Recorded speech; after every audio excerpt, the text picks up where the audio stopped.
Hi, everybody. You know what? We've had this discussion about how, like, I don't know if I can keep up this energy with you. I don't know where it's coming from. Yeah, I don't know. It's definitely not like this around the office. Not most of the time, anyway. So the Tony you're hearing right now on this podcast is not a regular Tony. It's the microphone. It's the microphone. It's that's the what does microphone, it. The it's microphone, the headphones. You're That's all it, of a sudden that's it, professional. that's it. And there's fantastic music, obviously, Yeah, of course. which we are playing very loudly all the time whenever we are starting this this podcast. You don't hear it because I am post-editing this, so you get a much cleaner version, but Tony just ramps up the volume of this music. Anyway, today let's talk about accountability. Boring. Feels like, oh, I'm going to have this conversation with my boss now about, oh, well, you know, you're just not being accountable for the stuff Yes. and all that. But it is one of those conversations that I guess RevOps has to talk about, has to have, especially as they are kind of working with all of their different teams.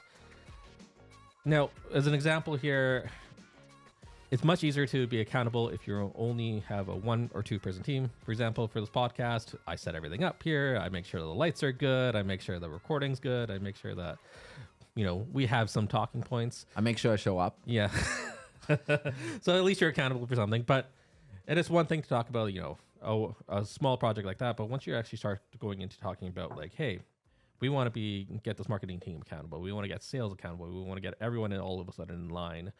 Now, all of a sudden, that accountability question becomes a whole lot harder, especially for RevOps, because RevOps just doesn't necessarily have the power of, say, a manager of like a CMO or a CS manager or something like that. Yep. So I think RevOps has that frustration a lot where they look at the engine, they see things is not, you know, things are not moving as they should be. They see that reaching the target will basically not happen. You know, you have this resignation happening in the first or second month of the quarter. It's like, well, that's not going to work out. And then there's this frustration. Why isn't everyone just, you know, working harder and, you know, doing all of these things? I've been there myself, certainly many times.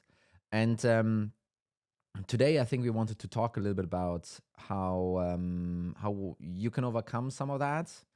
And I think that's an interesting topic, especially for RevOps, because and the reason for the frustration level to be so high, and again, maybe this is just me, goes hand in hand with you don't really have power over all of those people in the most, you know, benign sense possible, in terms of like making them work harder or work longer or work correctly or whatever, right?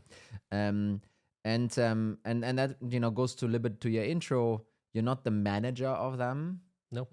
Meaning you don't have this whole, well, I can just fire you approach, which is kind of, I sometimes call it, that's the gun approach.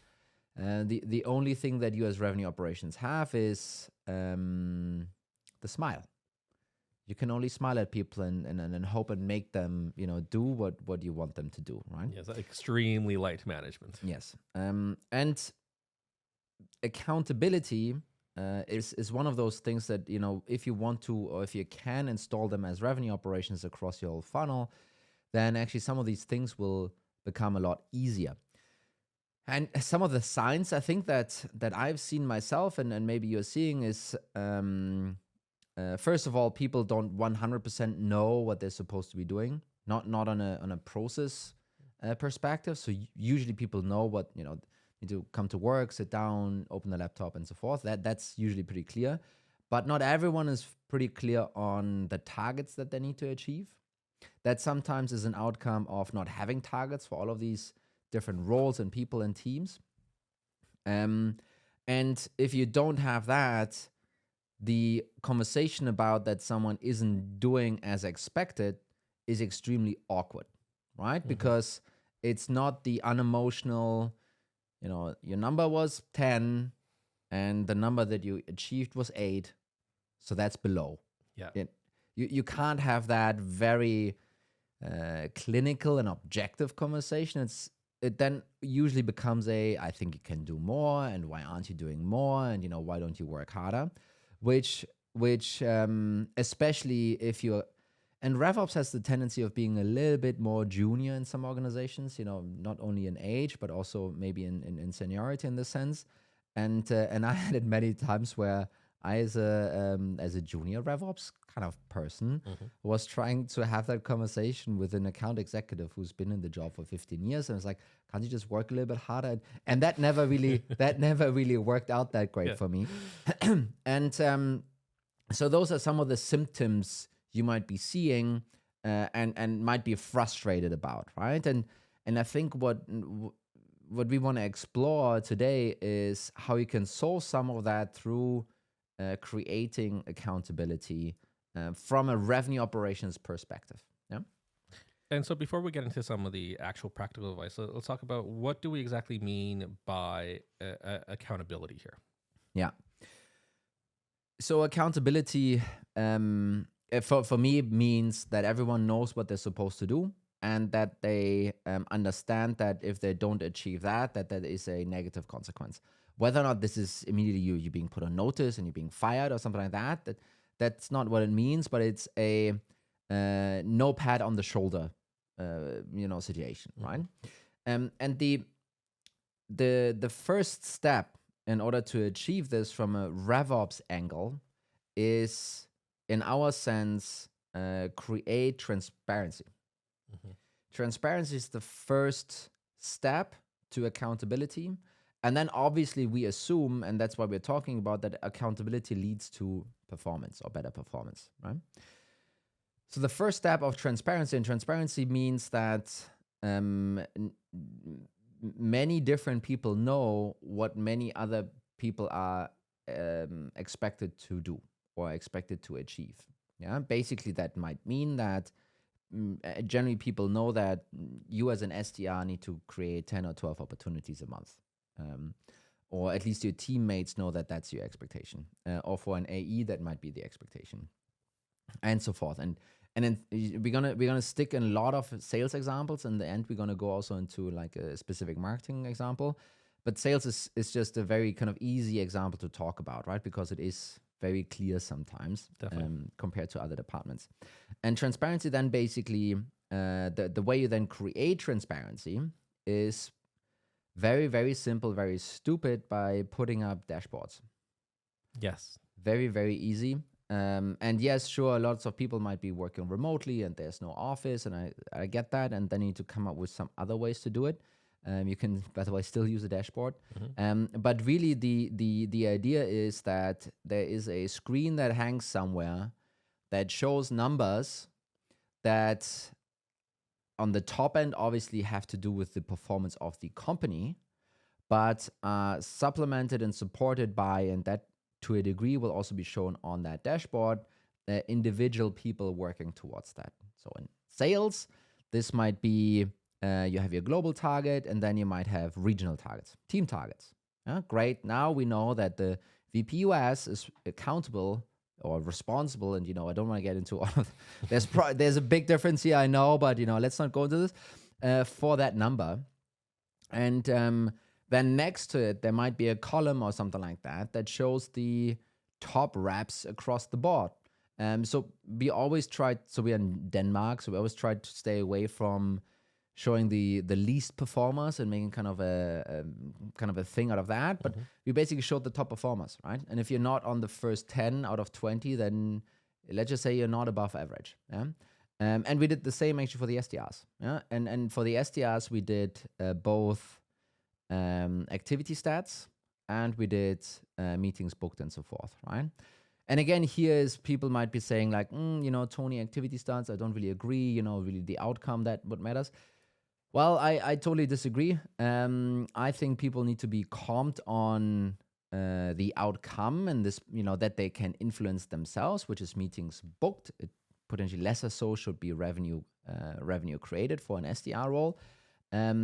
But you want to soft incentivize through transparency, through accountability, the efforts and behaviors that need to go into achieving that outcome. There might be some people that can get around it and achieve the outcome anyway. Great. But as you might know, the vast majority of people can't, right? So we basically kind of started putting some of those stats up. And and now a couple of interesting things will happen. First of all, you yourself, you need to sometimes stop on the floor and look at the dashboard and basically just act and give it attention. Yes, acknowledge it. Yes, and maybe strike up a conversation about this or something like that. What's going to happen? The VP sales is going to start doing that. What's going to happen is the CEO is going to start doing it, and suddenly this dashboard becomes important for people. Yeah, you give it now. Now there's wait a minute. Transparency, I can't really fight against that because that's such a positive, wonderful word. I can't really say like, no, I actually want to have secrecy. So now it's up there, and now you don't want to be at the bottom of the list. You don't want to be lagging behind. So there's this. I don't want to say it might be some psychological, societal motivation that kind of kicks in. So that's step one, right? Definitely. And I think like to even get to that point, you need to be able to create a dashboard and create an internal company definitions practically. Everyone needs to be on the exact same page. Everyone needs to be working to the exact same numbers. And we can't, I think as part of this whole transparency angle is you need to be able to show everyone that, yes, like we're working towards this and we all understand what we need to do to get to this.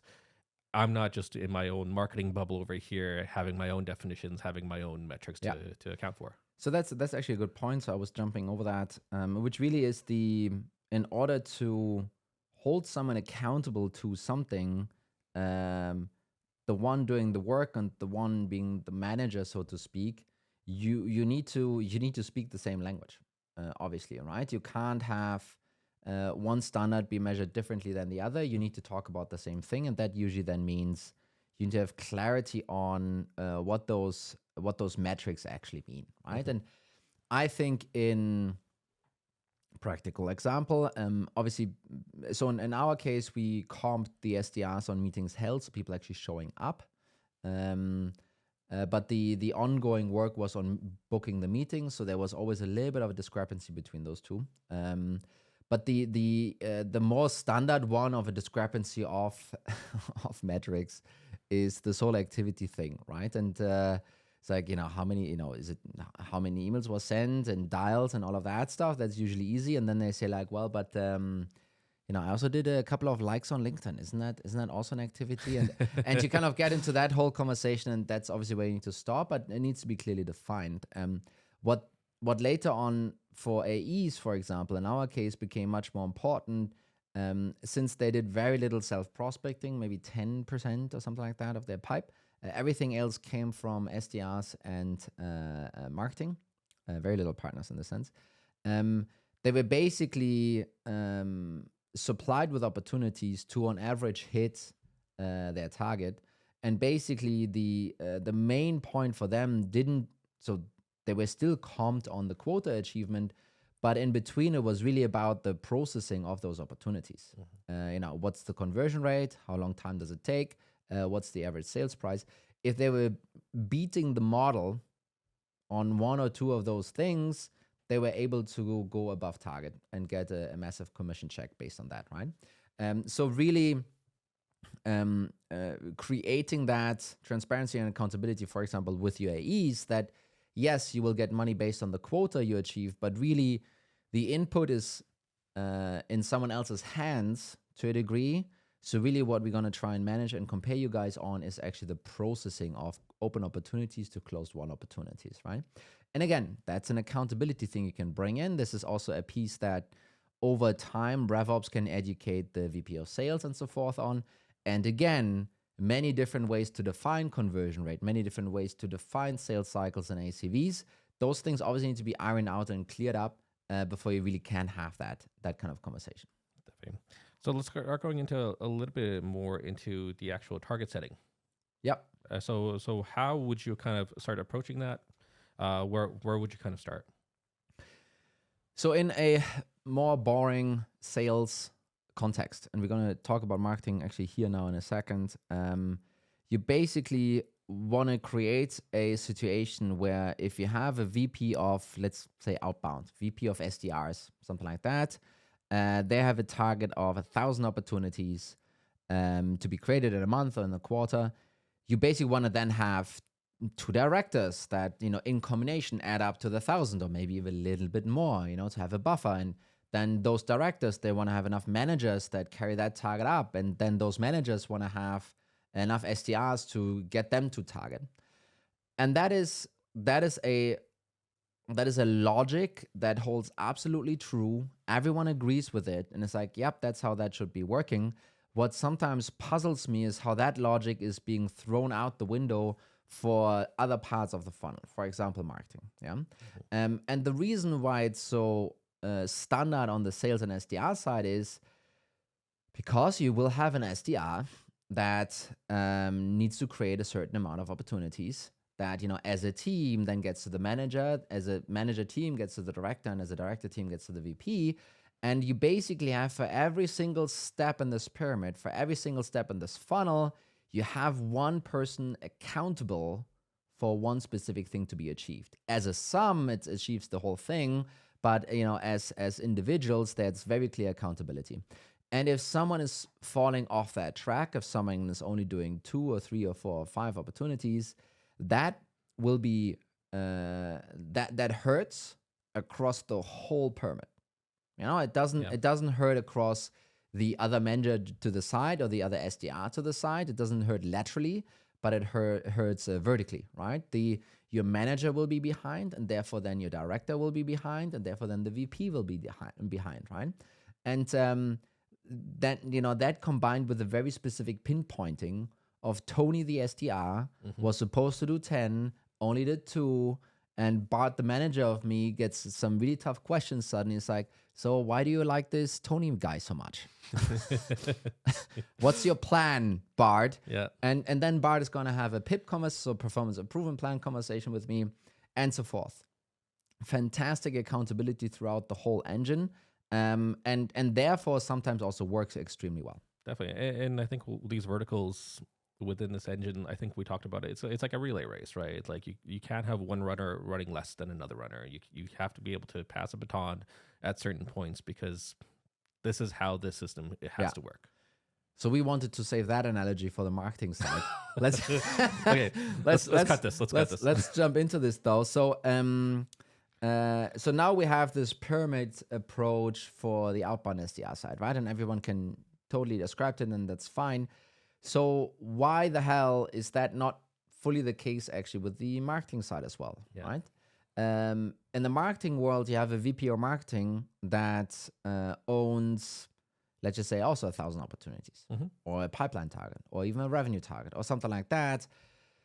But then usually, what I see in most marketing organizations, that target isn't really actually broken down or assigned to people around the VP, or etc., right? And the way this ideally should work, right? You will have different channels, sure, and maybe there's those then create different opportunities, but you will also have different steps in your funnel. You usually don't start at the opportunity. It usually starts on, let's just say, traffic. You could even say impression. It starts on the impression level, then it goes to traffic. From traffic, you then have a conversion rate to lead. We can debate whether or not that is correctly calculated, and you should, by the way. Then you will have a conversion rate from lead to MQL, to SQL, to SAL, to opportunity, to meeting booked, to meeting held, and so forth, right? And you will have that across different regions. You will have it across different channels in your marketing organization. And if you are really, if you really like this pyramid approach that we had with the SDRs, you should actually try and find a way to get your marketing organization to work in a similar way. Yeah. And all of the different metrics that I just laid out, traffic, conversion rate to leads, conversion rate to MQL, conversion rate to SQL, and so forth, per region, per channel, they actually need to be owned by someone. Someone needs to think day and night about that metric. And maybe it's a cloud of metrics, right? Maybe it's not just one person, one metric. It might also be, one person has the conversion rate to MQL and MQL, right? It might be kind of a combination of those two things. And And that's how you basically want to, stack your whole funnel. Now you have complete accountability for every piece of your funnel. And now you basically have something where someone will have a negative or positive impact depending on what happens around that person, right? And now we're getting to the relay. Yes. So basically, if you think about it as a relay race and someone is running, some funnels look in a way where some runners decide to run 20 meters less, and another runner decides to start 30 meters further out. So the baton? The baton, yes. It basically literally gets dropped, right? Yeah. Someone needs to kind of walk back and it's, that's actually where I was supposed to pick it up, and then keep running.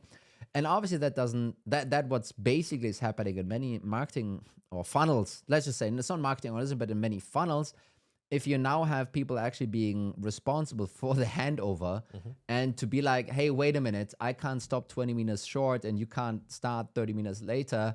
We kind of need to coordinate here, my friend. And now you kind of have that natural collaboration going on, right? Yeah. And the typical example is if someone is you wanna pump up your MQLs.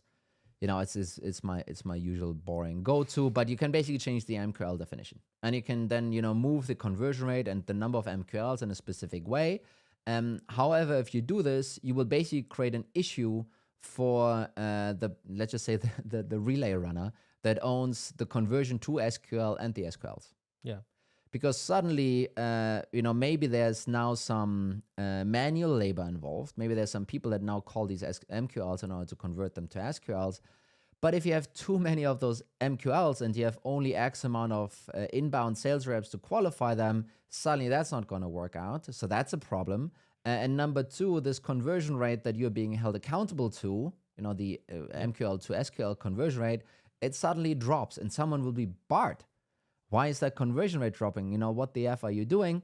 And now they can, that usually, by the way, happens, is usually unnoticed. And usually no one is responsible or accountable. See, now I did it again, this responsibility thing.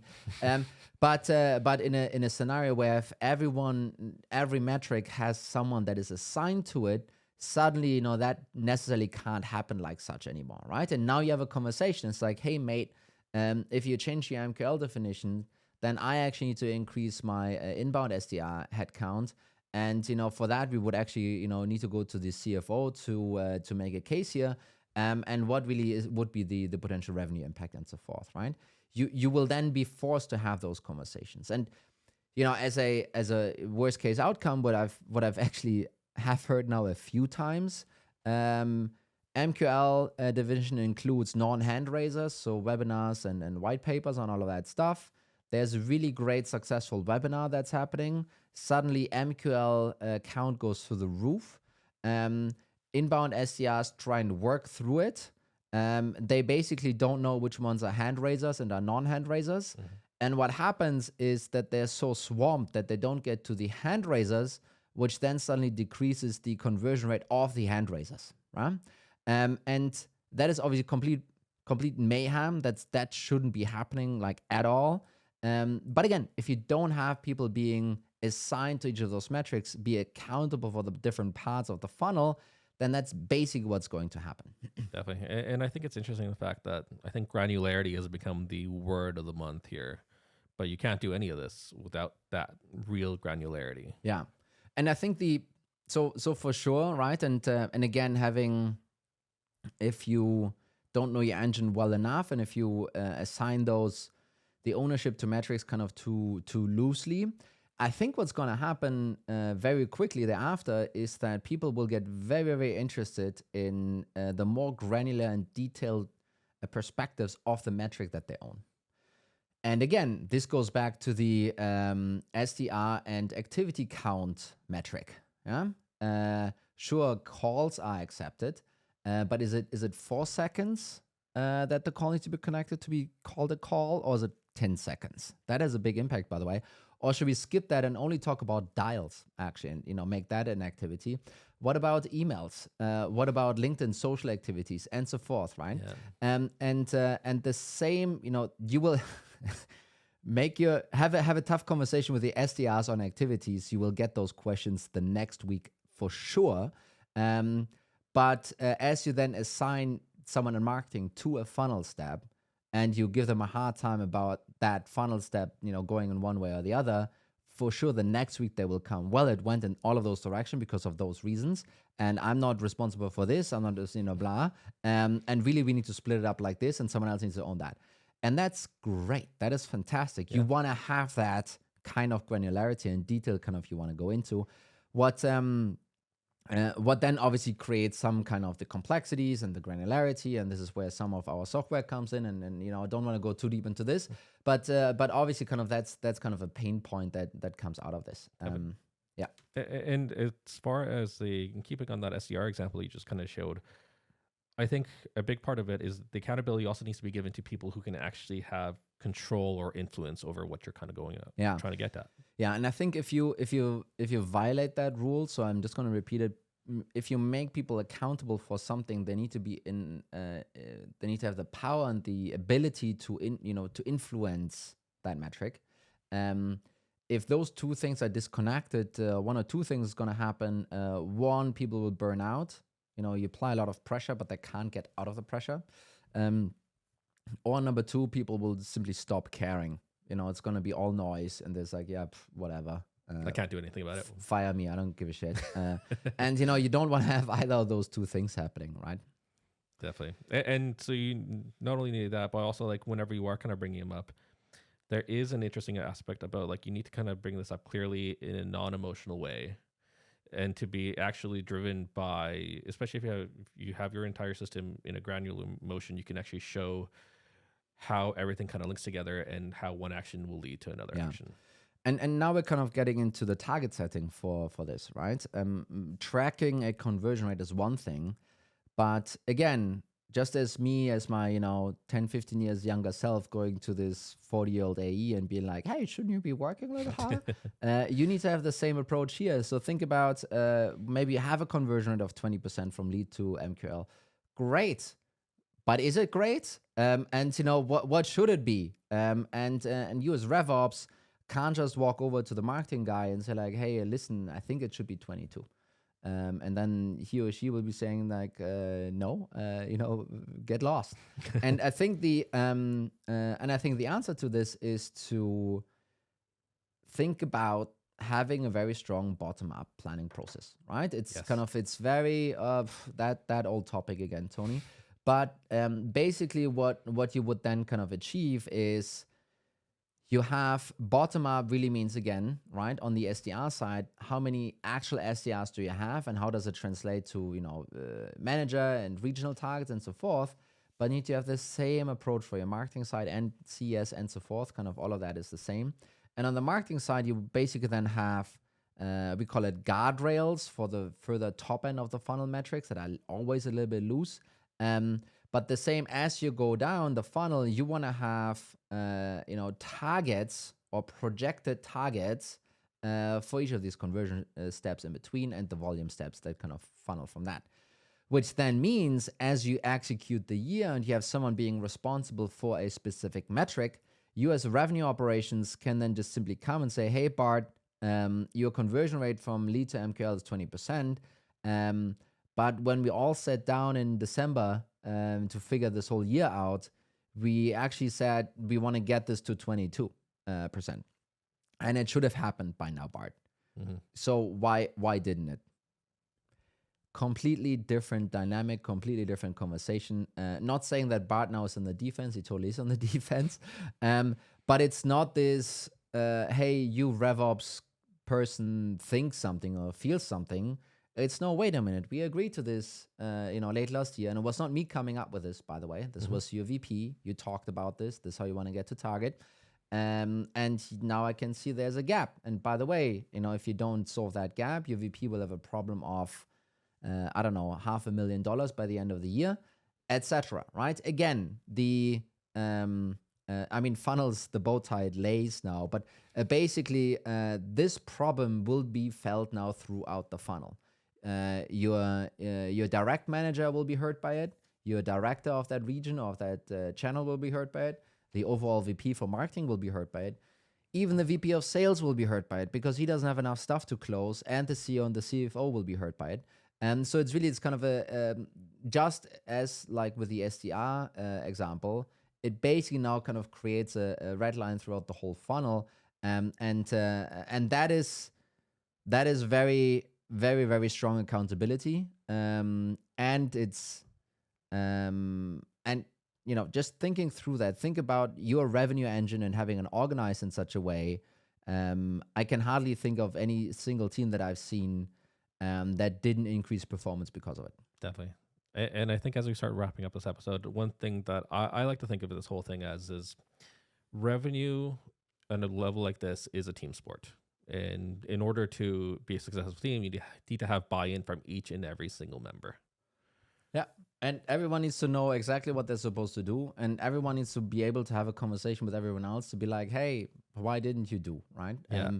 And obviously it shouldn't be mayhem. But once you get to that point, once you have fewer people walking around a little bit, with less accountability, the more your performance will spike. And that's we can say that's an assumption or that's a hypothesis. I think for many of the teams that I've been working in and many teams that I've now been seeing, that is by now actually a fact. Definitely. Well, hopefully you can take some real good, interesting steps into this, at least have conversations with your teams. And I guess this whole episode talks about why granularity is important and why everyone needs to really be on the same page. There you go, Bart. There you go. Well, thanks a lot for joining us again this week. Thank you, Bart. Yeah, it was fun. We'll Thanks, see you guys everyone. next week. Have a good one. Bye-bye. Bye.